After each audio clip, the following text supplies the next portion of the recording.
جو کہ 37 روپے لیوی انہوں نے بڑھا دیا، اس کے اوپر اب یہ دیکھو کہ یہ ایک انہوں نے اب پیٹرول مہنگا کیا، حتیٰ کہ عالمی مارکیٹ کے اندر پیٹرول سستا ہوا ہے، لیکن اس کے باوجود انہوں نے پیٹرول مہنگا کر دیا۔ اسی طرح اگر میں آپ کو اب بجلی دیکھ لو، بجلی انہوں نے پرسوں 4 روپے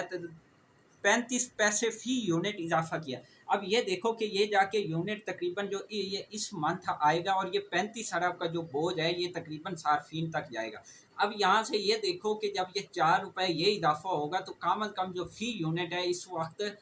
وہ پہنچ جائے گا تقریباً 40 کے راؤنڈ اباؤٹ، جو کہ پی ٹی آئی کے دور میں یہی فی یونٹ تھا تقریباً 15 سے 16 کے راؤنڈ اباؤٹ۔ آج یعنی دگنا ہو گیا، اور یہ کہتے تھے کہ ہم غریب قوم کو، اس ملک کو دیوالیہ، اگر وہ ملک کو دیوالیہ کر رہا تھا تو آج تک آپ نے ملک کو کیسے چلایا؟ کیونکہ آپ کو تو پہلی دفعہ امداد اب مطلب کہ آئی ایم ایف سے پیکیج مل رہا ہے، اس سے پہلے تو آپ کو کسی ملک نے امداد نہیں دی،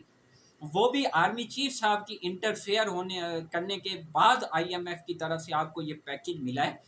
جو کہ آج آئی ایم ایف نے، بلکہ اپنی ایک رپورٹ جو انہوں نے آج جاری کیا اس کے اندر انہوں نے کہا ہے کہ حکومت نے ابھی تک ہماری جو شرائط ہیں اس کے اوپر عمل نہیں کیا، یعنی آئی ایم ایف ابھی بھی ناخوش ہے۔ اتنا یعنی قوم کے اوپر ظلم و ستم ڈھانے کے باوجود بھی ابھی آئی ایم ایف یعنی کہ خوش نہیں ہے، اور انہوں نے دینا کتنا ہے آپ کو؟ $1.25 ارب۔ تو یہیں سے آپ یہ اندازہ لگا لو کہ اس وقت ایک تو آپ سیلاب کے اندر یعنی کہ لوگ جس اذیت کا شکار ہے، مائزریبل کنڈیشن میں ہیں،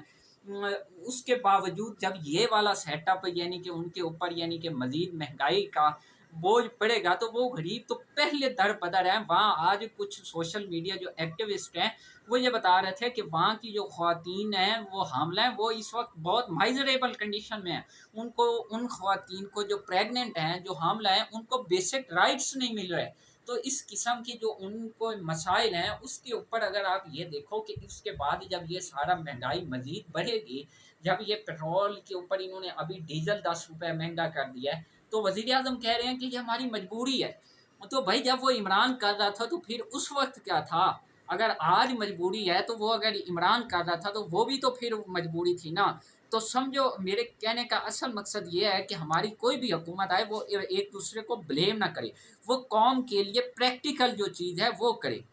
اب اس کے بعد ابھی آپ کا یہ مارکیٹ کے اندر ابھی کیا مطلب کہ اس کے خد و خال آئیں گے، اس کے اوپر جو دالیں ہیں، جو بیسک چیزیں ہیں وہ آلریڈی مہنگی ہیں، اور سیلاب کی وجہ سے چونکہ سبزیاں اور اس قسم کی جو بیسک چیزیں ہیں وہ لاکھوں ایکڑ چونکہ خراب ہو گئی ہیں، تو اس کے اوپر ہمارے جو منافع خور ہیں، جو نام نہاد مسلمان ہیں، جن کے اوپر یعنی کہ مسلمان ہونے پہ ان پہ تھو ہے، تو مطلب کہ وہ ایک اور بجائے لوگوں کو ریلیف دینے کے، وہ ان کے اوپر مزید وہ اس سے یعنی کہ نا مزید وہ اپنی جیبیں گرم کر رہے ہیں۔ لیکن ہمارا چونکہ ارباب اختیار، ہماری جو حکمران ہیں، جو ہمارے بیوروکریٹ ہے، جو ضلعی انتظامیہ، وہ خاموش ہے۔ وہ کسی قسم کے وہ چند ٹکوں کے عوض وہ خاموش ہو جاتے ہیں، وہ ان کے گھر اچھی چیزیں پہنچا دیتے ہیں، جو آڑتی ہوتے ہیں مارکیٹ والے وہ پھر آپ کی مان مانی کرتے ہیں، لیکن اس کا غریب قوم جو پہلے چکی میں پس رہی ہے، حد تک کہ یہ اب یہ ادھر جو سفید پوش ہے یہاں بھی مطلب کہ وہ بھی اب جو چیز آج سے ہفتہ دو یعنی کہ دو پہلے 100 150 روپے کی تھی یعنی سبزی، وہ آج 200 روپے ہو چکی ہے۔ تو اس کے اوپر کوئی نوٹس لینے والا نہیں ہے کوئی، یہ مطلب کہ حکومت بالکل یعنی کہ ایک یعنی کہ پپیٹ بن کے رہ گئی ہے کہ اس کو غریب کا کوئی احساس ہی نہیں ہے۔ وہ عمران پھر ٹھیک کہتا ہے کہ یہ امپورٹ کی گئی ہے، کہ امپورٹڈ حکومت جو عوام کا مینڈیٹ کے ساتھ آئی نہیں ہے، پھر تو اس کو پھر عوام کے کیا مطلب مسائل کا یعنی کہ ادراک ہوگا؟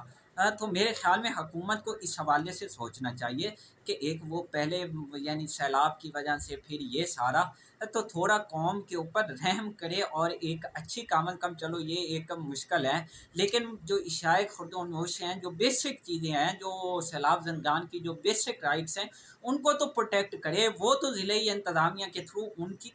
کو تو کور اپ کرے۔ تو میری یہ اپیل ہے وزیر اعظم سے، اور صوبائی حکومتیں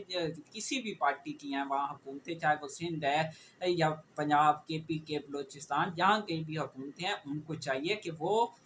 جو ضلعی انتظامیہ ان کو اس چیز کا بھی یعنی کہ پابند بنائے کہ وہ جو بیسک چیزیں ہیں یعنی کہ مختلف، ان کے اوپر بھی چیک اینڈ بیلنس رکھے، اور جو منافع خور ہیں ان کے خلاف سخت سے سخت کارروائی کی جائے۔